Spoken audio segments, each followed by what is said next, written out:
জানো মা, আমি না কবিতা লিখেছি, তোমরা পড়বে কি তা? মার কাছে গিয়ে খাতা মেলে ধরে ছোট্ট অপরাজিতা। রাগী চোখ মেলে মা তাকে বলেন, মাথা কি খারাপ হলো? ছাই পাঁচ সব না লিখে বরং অঙ্কের খাতা খোলো। মুখ ভার করে গুটি গুটি পায়ে গেল সে বাবার কাছে। কবিতা লিখেছি, ও বাবা, তোমার দেখার সময় আছে? মুখটি না তুলে বললেন বাবা, কবিতা লিখেছ? বেশ, পড়ব তো বটে, আগে খবরের কাগজটা করে শেষ। অগত্যা গেল দিদিটির কাছে, ডাকলো সে, দিদি আয়, দেখ না কেমন ছবিটা এঁকেছি ছোট্ট এ কবিতায়। দিদির দু চোখে টিভি পর্দার ঝলমলে রোশনাই। বলল, কবিতা?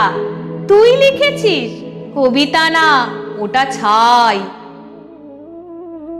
অপরাজিতার চোখ ছলো ছলো, বুকে কান্নার ঢেউ। তার লেখা এই প্রথম কবিতা দেখল না পড়ে কেউ। একা ঘরে বসে সামনে তাকালে মালাতে সাজানো ছবি, স্নিগ্ধ দু চোখে রয়েছেন চেয়ে সহজ পাঠের কবি।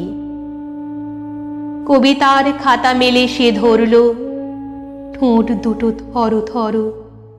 বলল, ঠাকুর, কেউ না পড়ুক, তুমি এ কবিতা পড়ো। কি জানি কি করে কি যে হয়ে গেল, এ কথার সাথে সাথে রবি ঠাকুরের মালা থেকে ফুল ঝরল সে খাতাটাতে। মনে হলো তার সামনে দাঁড়িয়ে বুঝি রবীন্দ্রনাথ, মাথার ওপর রাখলেন তার আদর মাখানো হাত।